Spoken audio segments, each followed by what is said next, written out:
Olha só, antes da gente entrar propriamente nos assuntos em destaque, nós queremos chamar a sua atenção para uma barbaridade.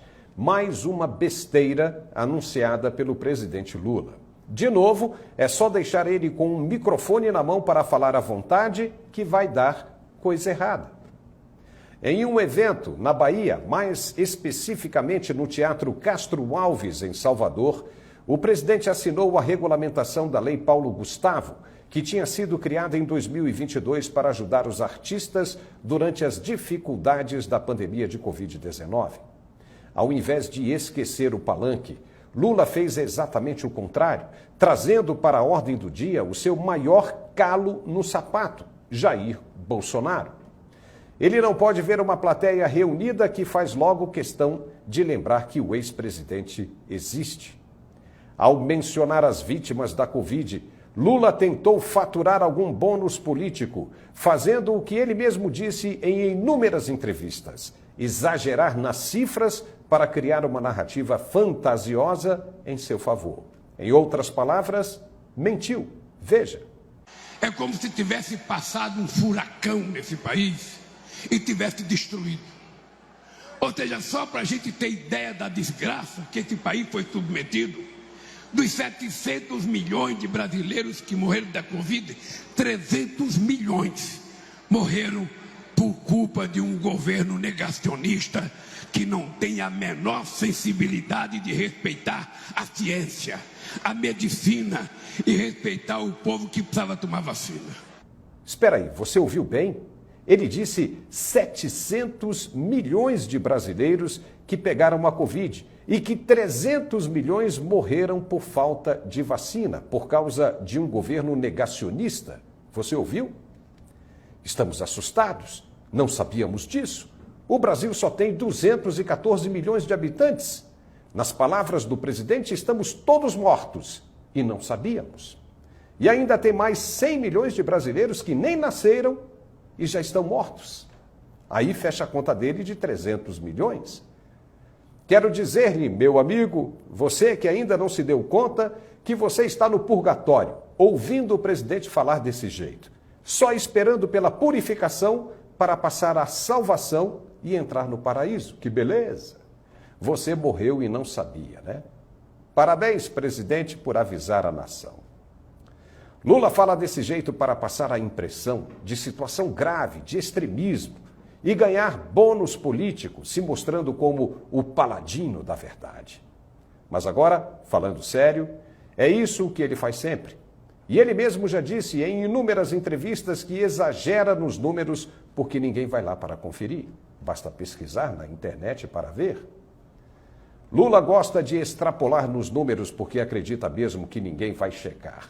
Não checava antes, quando havia apenas as TVs abertas e o governo controlava as informações com repasse de verbas publicitárias. Agora não. Hoje a realidade é diferente e o mandatário ainda não se deu conta e por isso querem controlar o que pode e o que não pode ser dito nas mídias sociais para evitar que coisas absurdas como essa cheguem aos ouvidos dos cidadãos de bem. Ninguém nem aplaudiu porque percebeu a malandragem, a bobagem.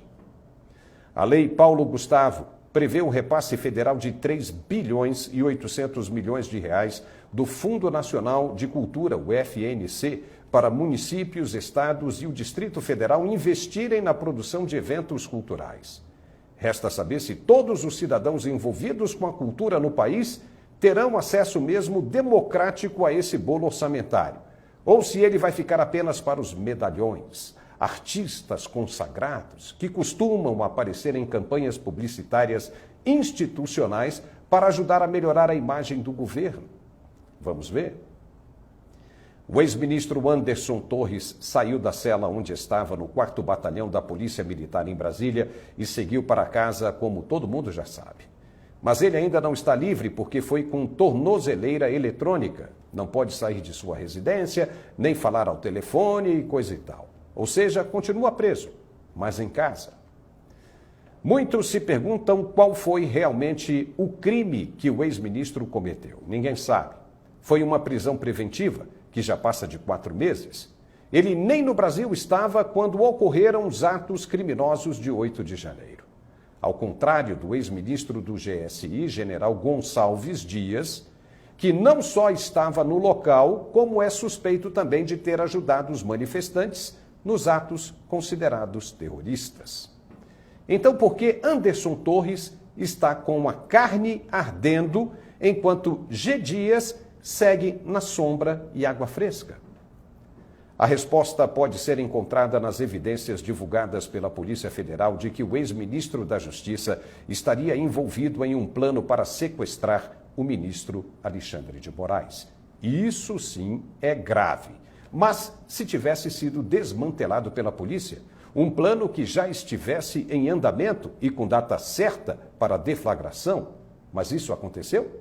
Não, nunca passou de teorias conspiratórias, no máximo de conversas entre conhecidos, mesmo que existam evidências das conversas, nunca passarão de evidências de conversas, sem efetivação, materialização do fato criminal.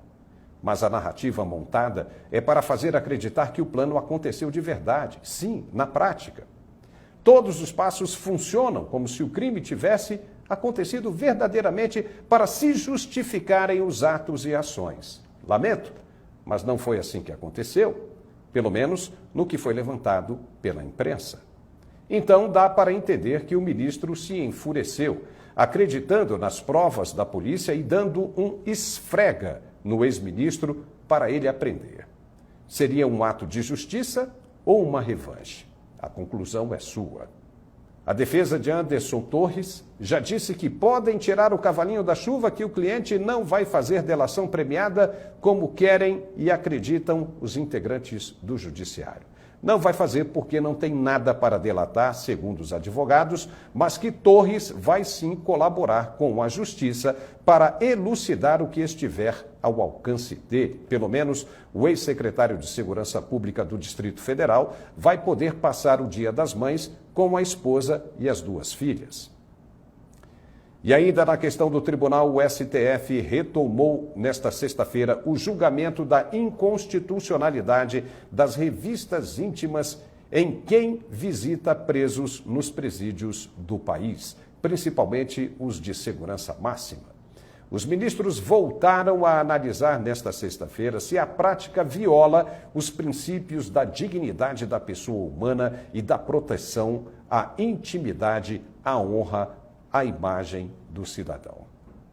Mas espera aí, estamos falando de presos, alguns deles de altíssima periculosidade, e muito se sabe que os telefones celulares entram nas celas levados pelas visitas íntimas, e de lá também saem as ordens e diretrizes para o crime organizado. A importância de uma revista íntima, no caso de mulheres, feita por mulheres agentes, sem o constrangimento de um homem no local, era até então fundamental para se tentar evitar a comunicação do criminoso com o mundo externo, das penitenciárias. Se querem dignidade humana, respeito à intimidade, então que não vá parar em um presídio, simples assim. Além de analisar se é inconstitucional, os ministros também vão decidir se podem ser considerados para eventual responsabilização objetos encontrados por meio da revista íntima, como drogas ou celulares. Oxe, não dá para entender. Quer dizer que se uma pessoa leva um celular para um traficante preso ou droga para dentro de uma prisão e for pega pela polícia, esses objetos podem não ser considerados de responsabilização da pessoa que os transportava? É isso mesmo? Que coisa louca! E tem voto favorável à causa. A análise é de repercussão geral, ou seja, vai valer para todos os casos semelhantes. Já tinha sido iniciada e conta hoje com 3 votos a 2 pela inconstitucionalidade. Vai entender.